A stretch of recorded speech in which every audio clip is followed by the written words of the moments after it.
तो साथियों, आज बात करेंगे मर्यादा पुरुषोत्तम भगवान श्री राम के बड़े पुत्र लव और यमराज के बीच भीषण युद्ध क्यों हुआ था।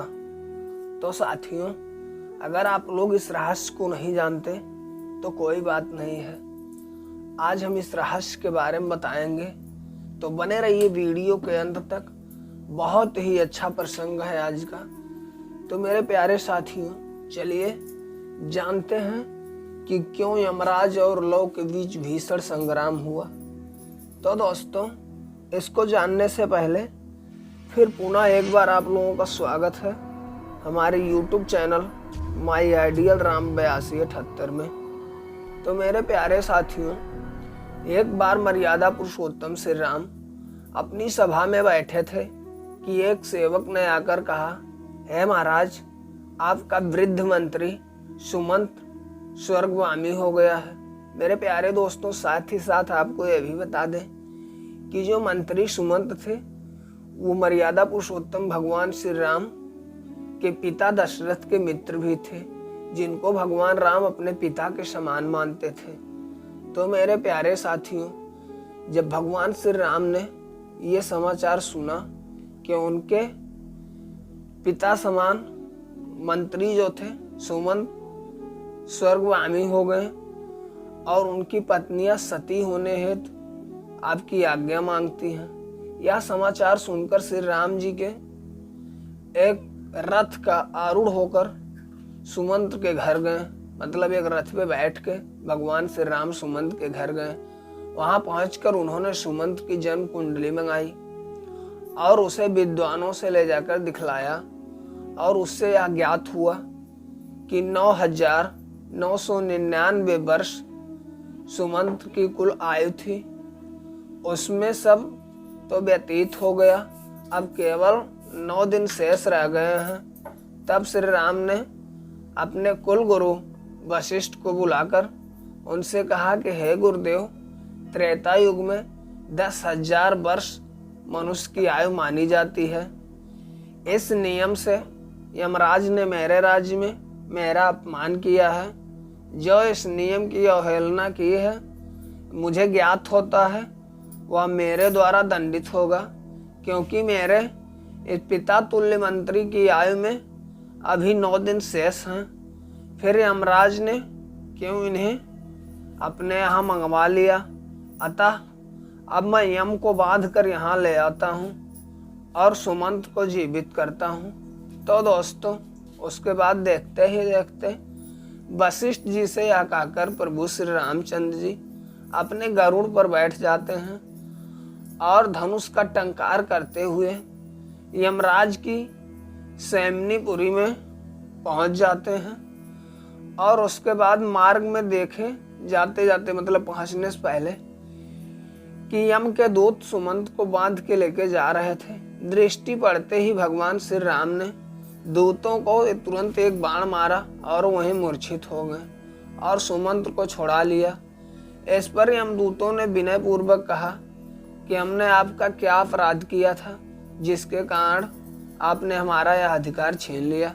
राम ने कहा कि अभी इनके जीवन में 9 दिन शेष हैं और फिर तुम लोग इन्हें कैसे बांध के ले जा रहे हो। जब इसके दिन पूरे हो जाएंगे तब सानंद इसे ले जाना। श्री राम की बातें सुनकर यमदूत बोले, राघव, इसके जन्म की कथा अपूर्ण है। यह जन्म लेने लगा था तब यह अपनी माता की योनि से सर्वप्रथम इसके दोनों हाथ और मस्तक बाहर निकल आए थे। तदंतर 10वें दिन इसके और अंग निकले थे। श्रेष्ठ मंत्रों से पंडितों ने इनकी रक्षा कर ली थी, इसी से इनका नाम सुमंत पड़ा था। तब इस दिन इसके हाथ तथा मस्तक बाहर आए थे। उसी दिन से आज तक इसकी आयु समाप्त हो गई और आप जो इसके 9 दिन बतलाते हैं यह संदिग्ध है। अतएव हे राम, इसमें हमारा कोई दोष नहीं। आपने हमें व्यर्थ ही मारा है। तब उनकी इस बातों को सुनकर प्रभु श्री राम ने कहा, हे यमदूतों, जिस दिन माता के गर्भ से इसका जन्म हुआ वही दिन इसके जन्म का दिन है और उसी दिन इसके माता पिता तथा ज्योतिषियों ने इसका जन्म दिन अंकित किया है। अतियों वास्तव में अभी इसके 9 दिन शेष हैं। तुम लोग जाओ और आज के 10वें दिन इसे लेके जाना। उस दिन मैं अवरोध नहीं करूंगा। राम जी की बातों को सुनकर दूत वहीं से लौट गए और राम जी भी लौटकर अयोध्या चले आए। राम सुमंत्र के घर आए और वहां उन्होंने सब लोगों को सुमंत्र के साथ प्रसन्न देखा। सुमंत्र ने राम को देखकर प्रणाम किया और उनकी पूजा की। तत्पश्चात राम अपने भवन को गए। सुमंत्र ने अपने जीवन के जो 9 दिन शेष जानकर पूर्ण दान करने लगे बचा था। यम दूत ने अपनी पगड़ी फेंक कर यम से बोले, हे महाराज, तुम कैसे अपने अधिकार की रक्षा करते हो? अपने अनुचरों की यह दुर्दशा देखकर क्या तुम्हें लज्जा नहीं आती? मार्ग में राम ने हमसे सुमंत्र को छुड़ा लिया और कहा कि अभी इसके जीवन के 9 दिन शेष हैं। जब उसके 9 दिन पूरे हो जाएंगे तभी राम उसे आने देंगे। अब हम लोग जल में डूबकर अपने प्राण का विसर्जन कर देंगे। तो साथियों, तब दूतों की यह बात सुनकर यमराज बहुत क्रोधित हुए और क्रोध के मारे लाल हो गए और दूतों से कहा कि तुम सब कुछ भी खेद प्रकट ना करो। मैं आज ही राम को बांध कर उनके इस कृत्य का दंड दूंगा। तुम जाकर सेना तैयार करो, तब तक मैं इंद्र के पास जाता हूँ। ऐसा कहकर यमराज तत्पश्चात इंद्र के पास चले गए और उन्हें सारा वृत्तांत सुनाया और सहायता करने की प्रार्थना की। यम की बातें सुनकर इंद्र ने कहा, है यमराज, क्या तुम उन्मत्त तो नहीं हो गए हो? तभी तो भगवान विष्णु के साथ युद्ध करना चाहते हो। अब यही उचित है कि तुम अपनी यमपुरी को वापस लौट जाओ। राम का तुम क्या कर सकते हो? उनसे भयभीत होकर ही तो मैंने अपने यहाँ से परिजात और कल्प वृक्ष, इन दोनों देव वृक्षों को उठा दिया। इंद्र का ऐसा वचन सुनकर यमराज अग्निलोक को चले गए और जब सहायता मांगी तब अग्नि ने भी वैसे ही उत्तर दिया। तब उन्होंने नैत्र ऋषि, वरुण, वायु, कुबेर, ईशान, रवि, चंद्र, बुध, गुरु, शनि और राहु आदि से सहायता मांगी, परंतु यम को सब ने इंद्र के समान कोरा उत्तर दिया। फिर यम लौटकर ब्रह्मा जी के पास गए और ब्रह्मा जी से उन्होंने प्रार्थना की। ब्रह्मा जी भी वही उत्तर दिए। फिर पातालवासी सब द्वीप के राजाओं से सहायता मांगी, किंतु राम के प्रतिरोध में किसी ने उनकी सहायता न की। तब क्रुद्ध यमराज अपनी सेना लेकर खुद ही युद्ध करने के लिए अयोध्या चल दिया और यमराज एक विशाल भैंसे पर सवार थे। वहां पहुंचकर उन्होंने चारों ओर से अयोध्या को घेर लिया, जिसमें 9 द्वार थे और उनके चारों ओर 9 खाइयां खुदी हुई थी। कितनी ही तोपें वहां लगी थी। उसके उत्तर सरयू नदी था। नाना प्रकार के महलों से युक्त पूरी पंतकाओं से अलंकृत थी। यमराज के द्वारा अयोध्या को गिरा देखकर राम ने लौ से कहा कि तुम यमराज से युद्ध के लिए जाओ। दुंदभी की आवाज के मध्य लौ रथ पर चढ़े और अयोध्या के बाहर आए और यमराज के साथ भयंकर युद्ध करना आरंभ कर दिया। लौ के बाणों से घायल यमराज के करोड़ों अनुयायी धाराशायी हो गए। उसके बाद मेरे प्यारे साथियों, सबको मरा देख क्रोधित यमराज लौ के साथ भयंकर युद्ध करने लगा। उन्होंने लौ के रथ, सारथी, धनुष, कवच और मुकुट को शीघ्र ही काट डाला। इससे लौ बहुत क्रोधित हो गए और वह तत्कालीन एक दूसरे रथ पर जा बैठे और यमराज के साथ अति भयंकर युद्ध करना आरंभ कर दिए। लौ ने अपने बाणों से यमराज के भैंसे को मूर्छित करके पृथ्वी पर गिरा दिया।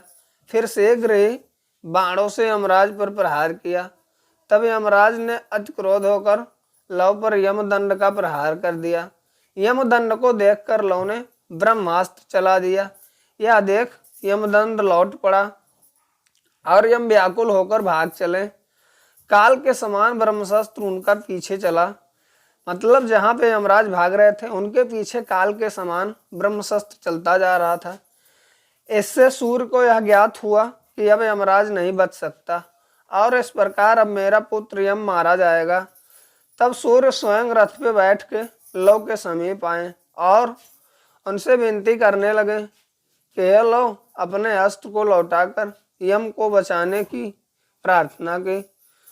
सूर्य ने कहा, हे वत्स लव, तुमने इस अस्त्र को चलाया है, तुम्हें इसका निवारण कर सकते हो और तुम भी हमारे ही वंश में उत्पन्न हुए हो और यम भी मेरा पुत्र है।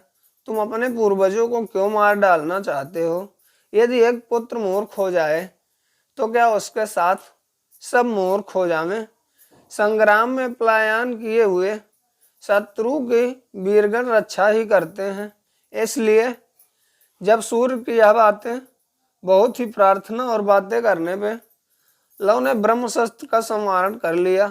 तदंतर लव को आगे किए हुए यमराज के साथ सूर्य जी श्री राम जी के प्रसन्नता पूर्वक अयोध्या नगरी में आए और यह देवताओं को हर्ष हुआ और उन्होंने लव के ऊपर फूलों की वर्षा की। फिर सूर्य देव ने ले जाकर यमराज को मर्यादा पुरुषोत्तम भगवान श्री राम का दर्शन कराया। तो मेरे प्यारे साथियों, दोस्तों, कैसा लगा आज का हमारा ये वीडियो? लाइक, शेयर और कमेंट करके बताएं। मेरे प्यारे दोस्तों, अगर वीडियो आप लोगों को अच्छा लगा हो तो चैनल को तुरंत सब्सक्राइब कर दें ताकि ऐसा ही अपने पौराणिक और सनातन धर्म से जुड़े कथाएं आप लोगों तक पहुंचता रहे। तो चलिए मेरे प्यारे साथियों, देखते रहिए आपका अपना YouTube channel my ideal Ram 8278। मिलते हैं फिर एक अगले वीडियो के साथ। तब तक के लिए जय श्री राम, जय श्री हरि, हर हर महादेव।